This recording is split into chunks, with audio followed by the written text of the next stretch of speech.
Dear student, welcome to this course on analytical technologies in biotechnology. It is quite evident that advances in technology has been vital in the progress of science. In life sciences, advances in analytical techniques have played a crucial role in understanding of biological functions at the molecular and cellular level. Biotechnology is an interdisciplinary science that involves the application of chemical and physical techniques in the field of life sciences. The recent progress in the field of biology has been made possible by the application of many chemical techniques as well as the principles of physics that have helped unravel many mysteries of biology. Now, let us understand this. Let us take some examples to understand the crucial role of technology in biotechnology. Now, cell is the basic unit of life and biology started with the discovery of cell. Now, a cell is so small that it cannot be seen with unaided eyes. The cellular world was unknown and unseen till a Dutchman named Anton van Leeuwenhoek for the first time observed a tiny cell with simple glass lens. Later advances in the field of microscopy led to the detailed study of cells, subcellular organelles, microorganisms, macromolecular assemblies and so on. With radioisotope and later fluorescence labeling, a biomolecule could be traced, localized and relative distribution as a function of time could be analyzed through various advanced microscopy techniques. New advances like confocal microscopy has enabled three-dimensional observation of whole cell or a thick specimen. Likewise, the field of molecular biology was born with the double helix model of Watson and Crick. Till 1940, it was hard to accept DNA as genetic material, but with the Watson and Crick model, where a part of the data from X-ray diffraction analysis was used to unravel this structure. This model could provide convincing explanation for how genetic information is stored, retrieved and translated in a living organism. Now, new advanced techniques for analyzing DNA, RNA and proteins have come up. Modern recombinant DNA technology allows an individual gene or a segment of DNA to be cloned, sequenced and expressed in specific systems. Technique known as polymerase chain reaction has allowed the selective amplification of specific segments of DNA for further use. The technique is being used extensively in the field of molecular biology, medical science and forensic science.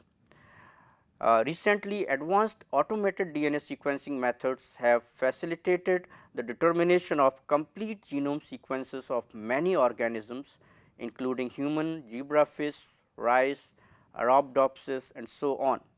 Now, these genomic sequences or information is being unraveling every day that will allow new insights into the field of science. Many powerful analytical techniques are being used for isolation and characterization of proteins. These include chromatography, electrophoresis, centrifugation and spectroscopy techniques. Now, chromatography methods could be used for purification of proteins to homogeneity on the basis of charge, size, hydrophobicity and affinity.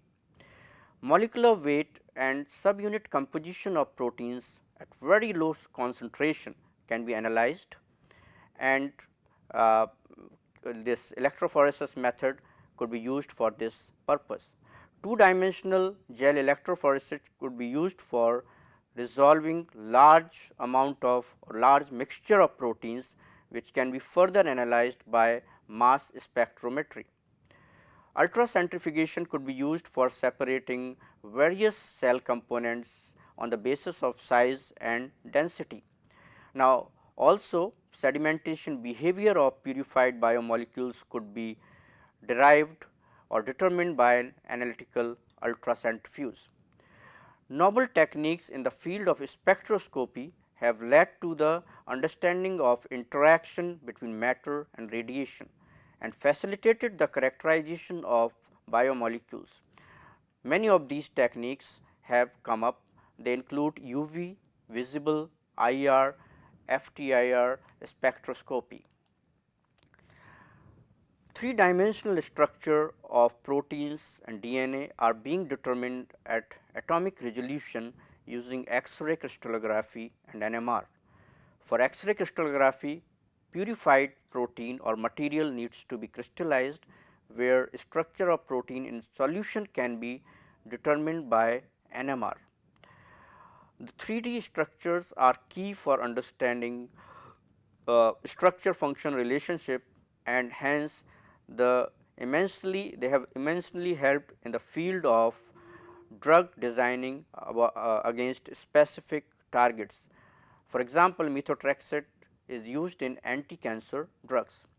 A very sensitive new technique called mass spectrometry allows precise determination of mass of intact protein and derive peptides from them, and it is being widely used in proteomics. Many new advances in science seems to be out of science fiction and enabling a complete view of life. This course will focus on theory and practical applications of some of the important analytical techniques used in different areas of biotechnology. We will be trying to cover most of the content, but not all. Now, all the illustrations used in this course are schematic diagrams and should be remembered that they has been used only for understanding the concepts. The course outline here, the topics which are going to be covered in this course are as follows. Number 1, microscopy. In microscopy, we are going to cover basic concepts in microscopy, then specific techniques like dark field, phase contrast, fluorescence, confocal, polarization microscopy in light microscopy, and then in electron microscopy, transmission and scanning electron microscopy techniques. Radioisotope techniques will cover basic concepts, the Geiger-Müller and scintillation counters, autoradiography, radioimmunoassay, and applications in biological sciences. Also, the safety issues will be discussed. In chromatography methods, the general principles and basic concepts, then specific techniques, ion exchange, gel filtration, affinity, and gas chromatography techniques will be discussed. In electrophoresis, the basic principles and different types of electrophoresis techniques like isoelectric focusing, STS page, 2D, pulse field, and immunoelectrophoresis will be discussed. In centrifugation techniques, basic principles, different types of centrifuges, analytical and preparative ultracentrifugation methods will be discussed. Then in spectroscopic techniques, we will be dealing with basic concepts, then UV visible, fluorescence, CD, NMR, X-ray, and atomic absorption and flame emission spectroscopy. Also, here mass spectrometry will be discussed. Other techniques which are going to be discussed, which are advanced techniques, are polymerase chain reaction, advanced DNA sequencing methods, and ELISA. So, we will start with our first topic, that is microscopy. Now, I think all of you must have used a very simple lens for magnifying a particular object.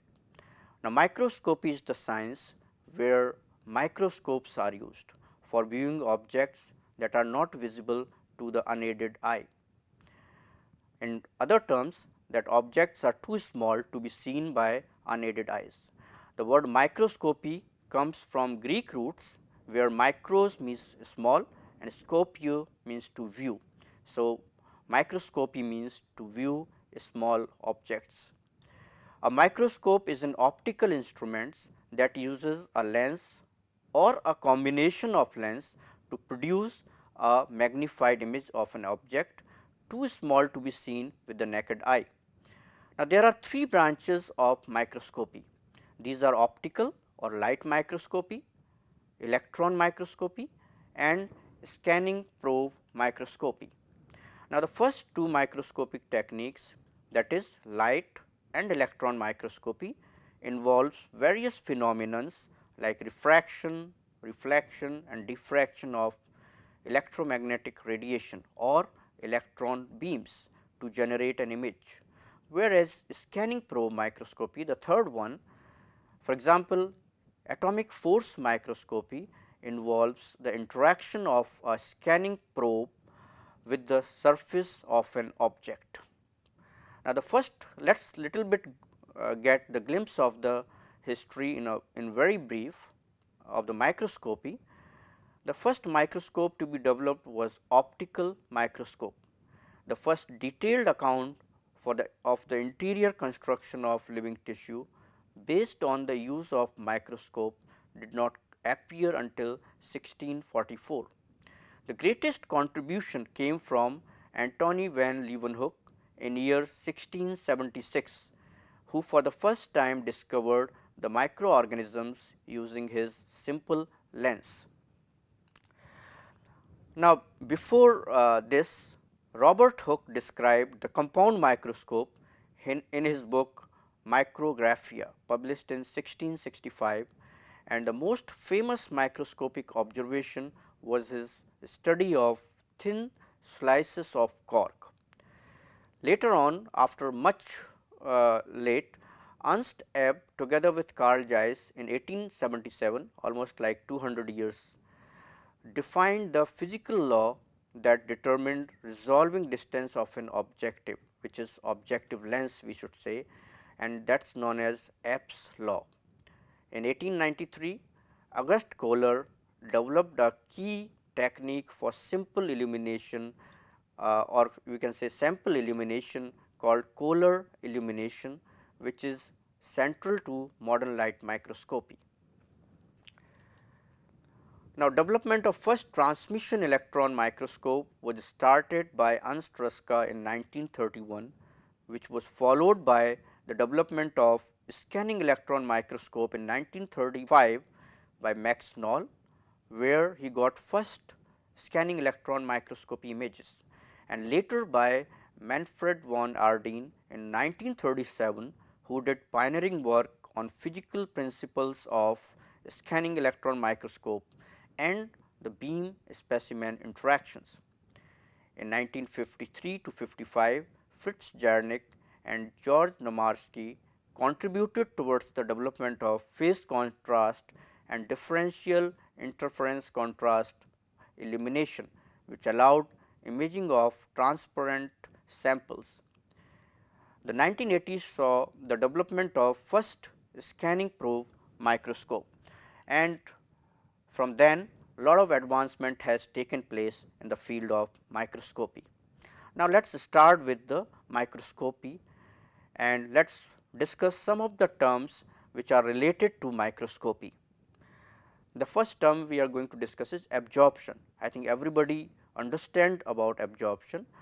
When the light passes through any object, the intensity is reduced depending upon the color absorbed, and thus the selective absorption of white light produces a colored light.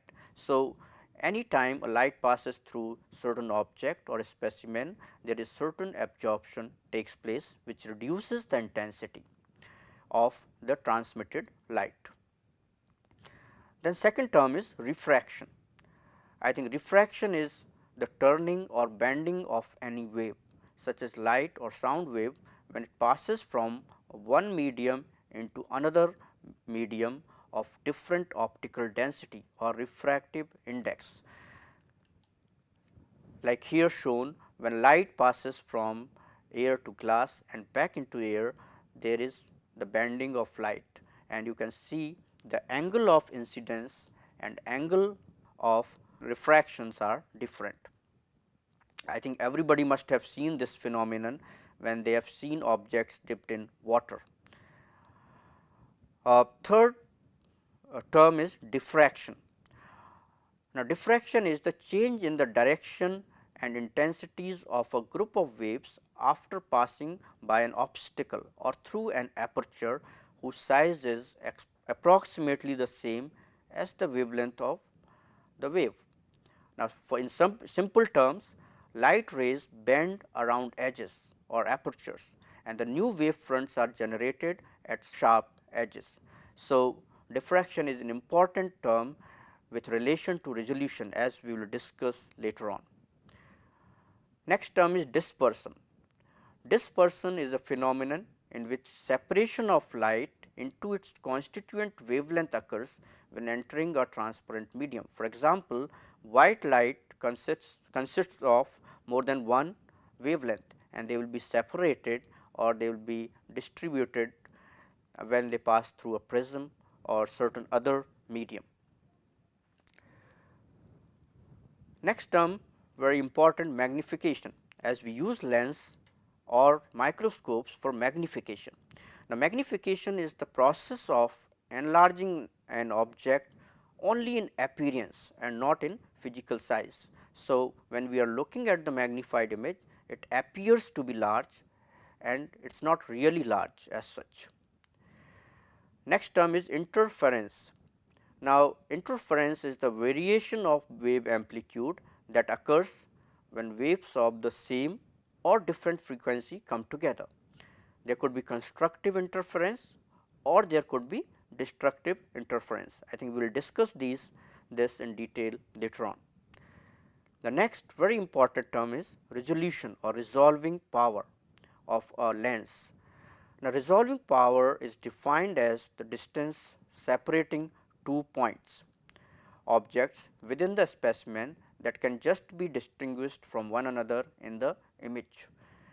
This is also referred to as minimum resolvable distance. That is, if you can distinguish two objects separated by a particular distance, that will be called the resolving power or minimum resolvable distance. These were few terms which required a mention here. Let us get into the theory of image formation by a lens, and this is important in microscopy. Let us understand this. Now, theory of image formation by lens can be defined or discussed in terms of either geometric optics or physical optics. Now, geometric optics explains primarily focus and aberrations, whereas physical optics explains image formation in terms of contrast and other things and resolution.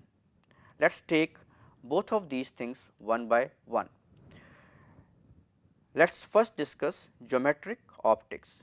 The two rules of geometric optics are that light travels in the straight path, that is the first rule, and the second rule is that path bends or the light path bends, or we can say refracts, as we have discussed earlier, at an interface between the two transparent media. Now, where you can see the relationship between the angle of incidence and the angle of refraction can be given by or explained by the Snell's law, where sin I upon sin r equals n 2 upon n 1. Now, n 2 and n 1 are refractive indices of the medium, and I and r are the angles of incidence and refraction. The refractive index is defined as the ratio of the speed of light through air or vacuum divided by the speed of light through object. So, this Snell's law explains the relationship between the angle of incidence and angle of refraction as light passes from one medium into the other. Now, let us see how the image formation takes place by the lens. Now, here what we have shown is a convex lens. Now, lenses could be of two types mainly. One is converging lens, which is convex or double convex lens, and other is diverging lens or concave or double concave lens. Now, let us first discuss about the converging lens, then we will see the diverging lens. Converging lens are thinner at the edges and thicker at the center. As you can see here, the converging lens, uh, the surface here both is convex on both sides. Now, this could be various combinations can be put in here, which could be plano convex or plano concave, and other combination can come in. Now, let us discuss in detail this figure here. If you see here, there are few things which needs to be seen. One is that focal length.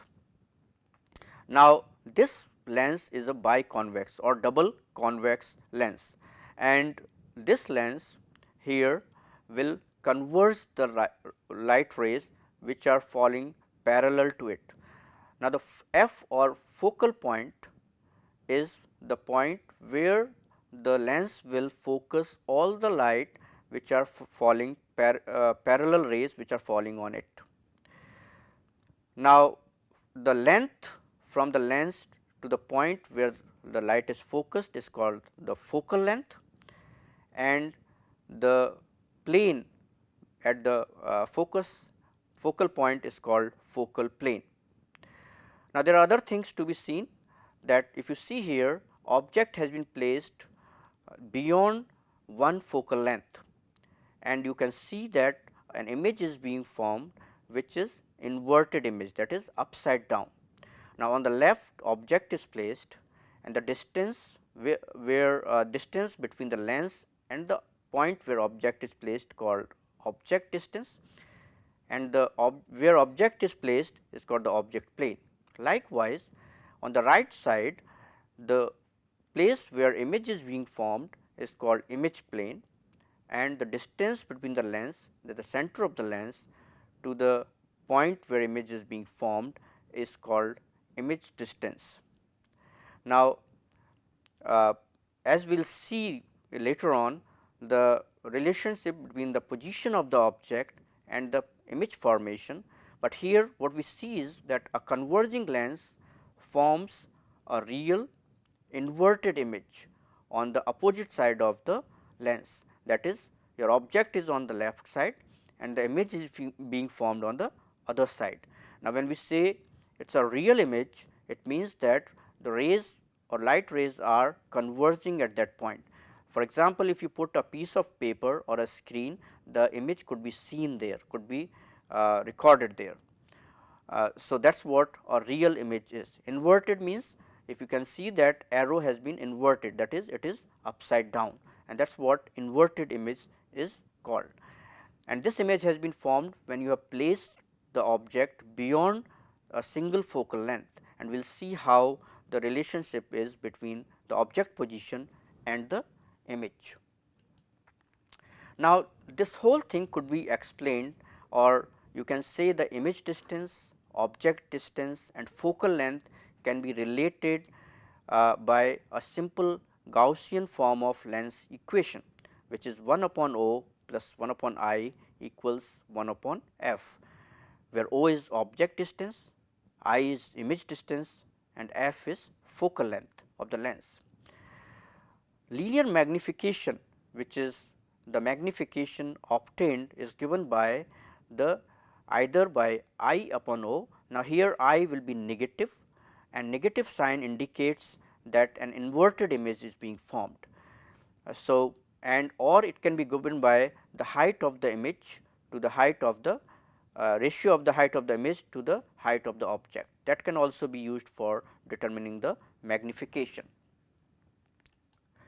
Now, let us little bit we will be discussing more of the converging lens, but let us see how the image formation takes place in a concave lens or diverging lens. As you can see here, like I said, the concave or diverging lenses are thicker at the edges and thinner at the center. Now, interestingly here, the rays seems to be diverging rather than converging. As you can see here, that the object wherever you place, on the left hand side of the lens, it always forms a reduced and erect and virtual image. Virtual image because it does not form a real image, and the virtual image is formed on the same side of the lens where on the side where the object is placed. As you can see, this object is placed and image is also being formed on the left hand side. Now, here both f and I are negative quantities in lens equation, because image distance is on the left hand side and the focal point in terms of that if you draw backwards the diverging rays from the lens, it will come to the focus, and that is why the f and I are negative quantities in the lens equation. Now, let us little bit go into, as we are discussing the focus here, let us little bit go into the relationship between the image formed by double convex lens in terms of the position of that particular object. Now, first situation could be, or first option could be, that object is placed at infinity. Now, when object is placed at infinity, then parallel rays of light will hit the lens or will fall on the lens. Now, if you could recall, the parallel rays of light, when they are focused onto the lens or then they fall onto the lens, they are focused on the focal point. That is what the focal point is, because the lens focuses these light rays on that point. So, if object is placed at infinity, then the image will be formed at the focal point, that is principal focal point. Now, let us bring the object little closer. When you bring the object beyond 2f, then the image is formed which is inverted, diminished and real image is formed between the 2f and f, where 2f is 2 focal lengths and f is 1 focal length. So, as you can see, as you have brought the object closer to the lens, that is beyond 2 focal lengths, then the image is being formed between f and 2f, and it is a inverted, diminished and real. Diminished means of a smaller size, that is the size of the object is bigger than the size of the image. The third scenario can be that as you bring the object much closer between 2f and f, that is between 2 focal lengths and 1 focal length, then a real, inverted and enlarged image is formed. Remember, last time it was reduced image or diminished image was formed. Here it is a enlarged image. Now, enlarged image is formed beyond 2f.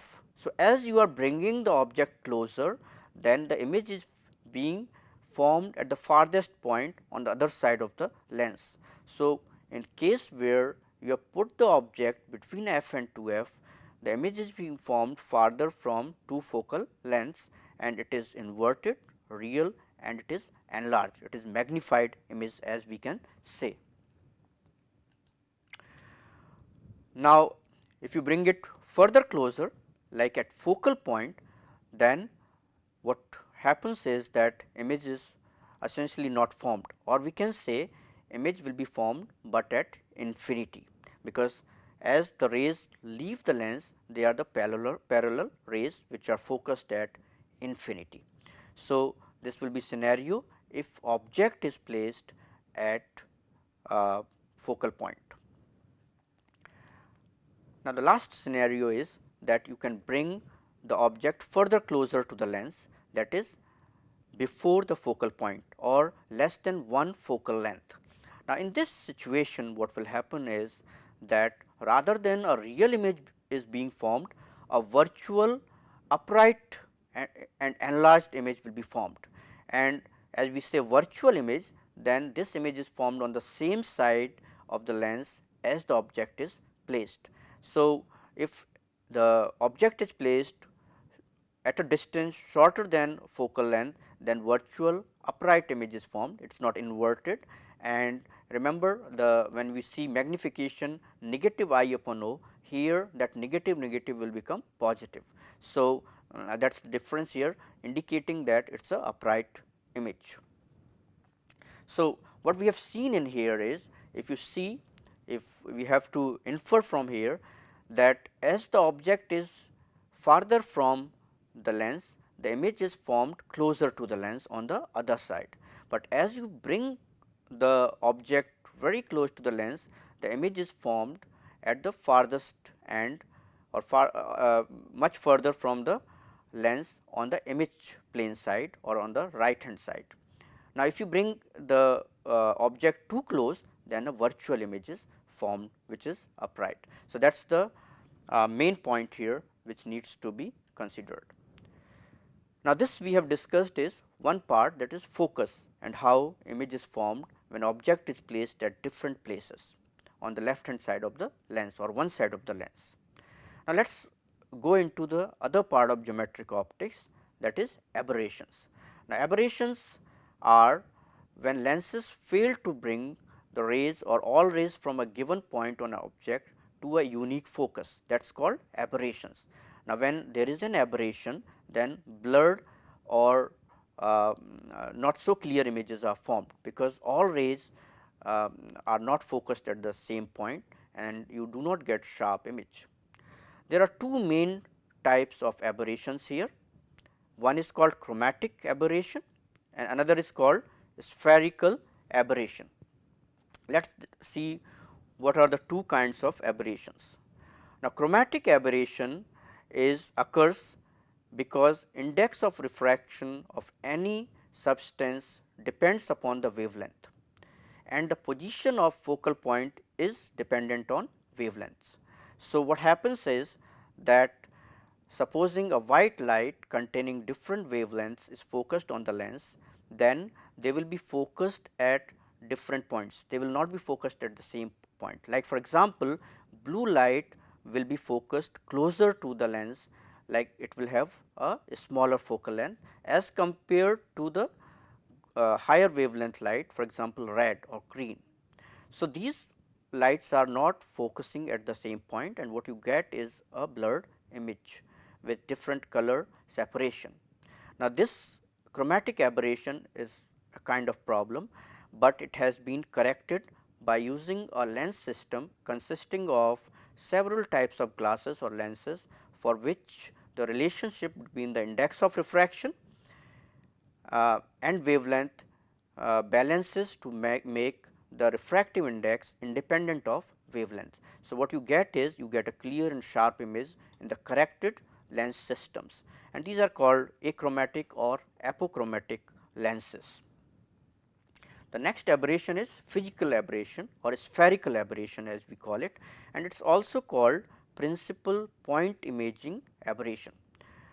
Now, here it results from the fact that all rays from a single point do not pass through the same unique point or same image point, and because of this, because they are passing from different parts of the lens. As you can see here, the rays passing from different parts of lens are being focused at different places, like one which are passing from the edges are focused closer as compared to those which are passing through the center.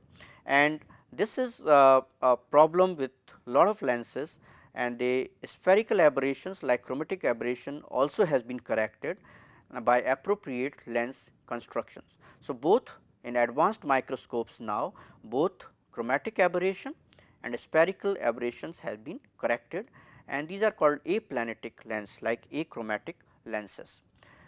There is one point imaging aberration I just wanted to show here, that is coma, because it gives a comet shape to the object and in the image plane, and the symmetry is almost lost here. So, these were two aberrations which were common, but now in advanced systems these have been corrected with combination of lens systems. So, this was about geometric optics. Now, let us go into the physical optics. Now, physical optics explains image formation and resolution, the two important things, image formation in terms of contrast or sharp images being formed, and resolution. Now, here in physical optics, light is considered as an electromagnetic radiation, it is a wave form, and light is diffracted at edges and apertures and can interfere constructively or destructively.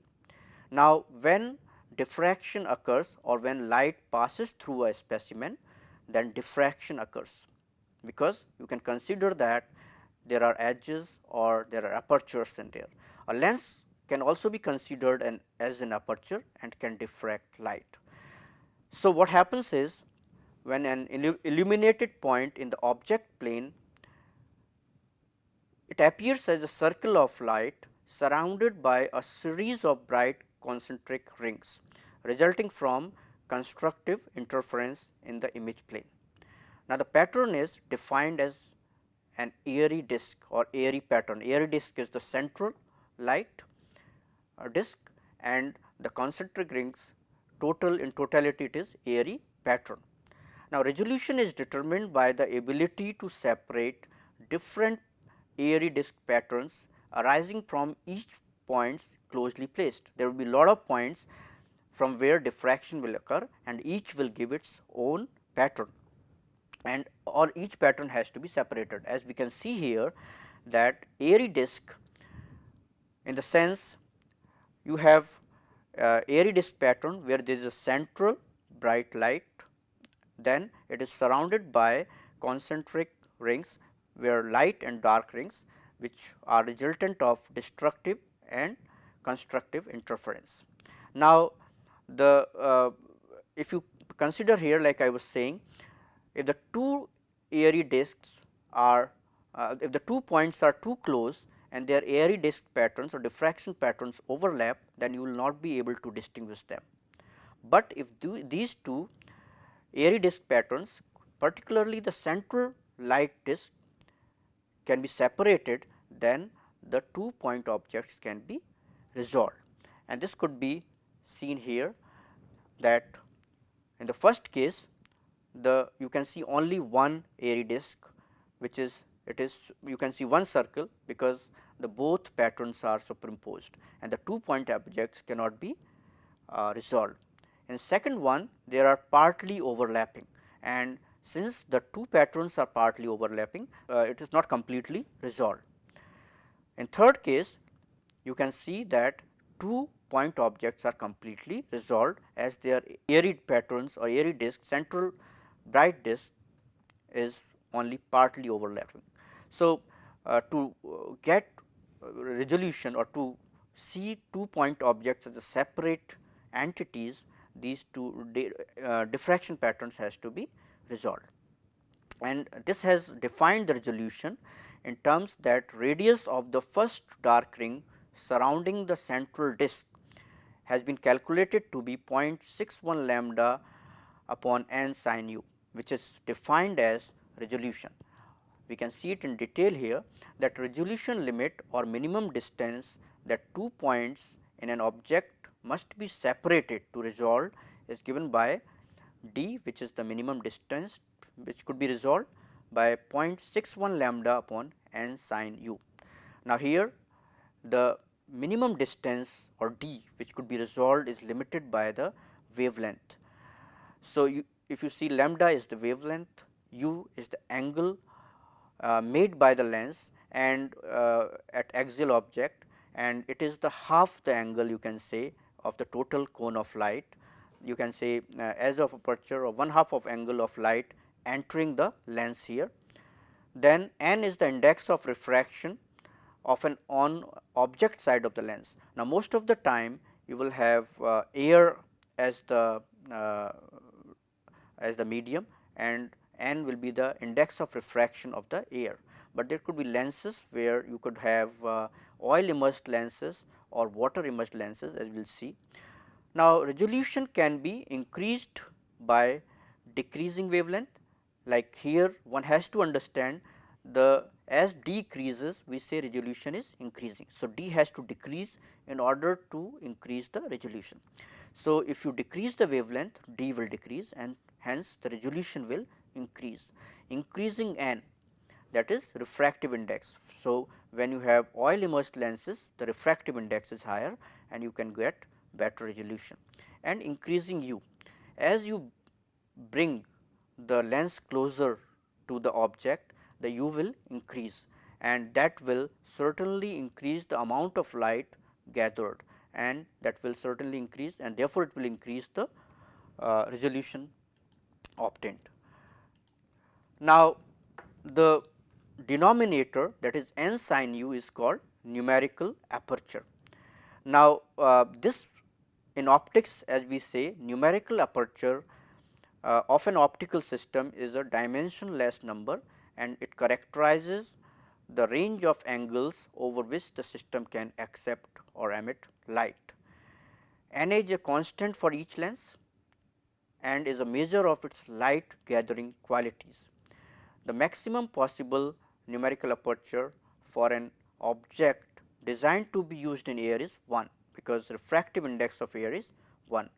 Practically, it can be made, it can be up to 0.95, but you can increase that numerical aperture. Like for example, glycerine refractive index is 1.33, and for immersed oil it is 1.51. For water it is 1.33, glycerine it is 1.47, and for immersion oil it is 1.51. Now, for objectives immersed in oil, numerical aperture is up to 1.5, and so you can increase the resolution drastically. The wider the angle the lens is capable of receiving light, the greater will be the resolving power. And how can we understand? This could be understood by simple diffraction term. Now, as the object diffracts the light, then the higher the order of diffraction, that is, if 2 point objects or 2 points in the specimen are closely placed, then they will diffract the light at higher angle rather than the 2 points which are not so closely placed. So, higher the order of diffraction, that is higher the angle of diffraction, the more will be the information contained in it. And if the lens can collect higher orders of diffraction, then it can provide higher resolution, or you can say the lens has higher resolving power. Now, what is like useful magnification? Like for example, we can use different lenses with different magnification powers, but what is the useful magnification in terms of resolution? Now, here it has been given that useful magnification, as has been calculated, is approximately 1000 times the Na of the objective lens, that is numerical aperture of the objective lens. Beyond this results in empty magnification and the image deteriorates. So, what we have to see is that if you have say objective of 40x and say other lens, that is eyepiece, as we will discuss, of 5x or 10x, to a certain label, that is if Na is 1, then 1000 times you can 1000x could be the maximum magnification you can go for getting the maximum details of the specimen, but beyond that point the image will be deteriorated and you will not get any more information.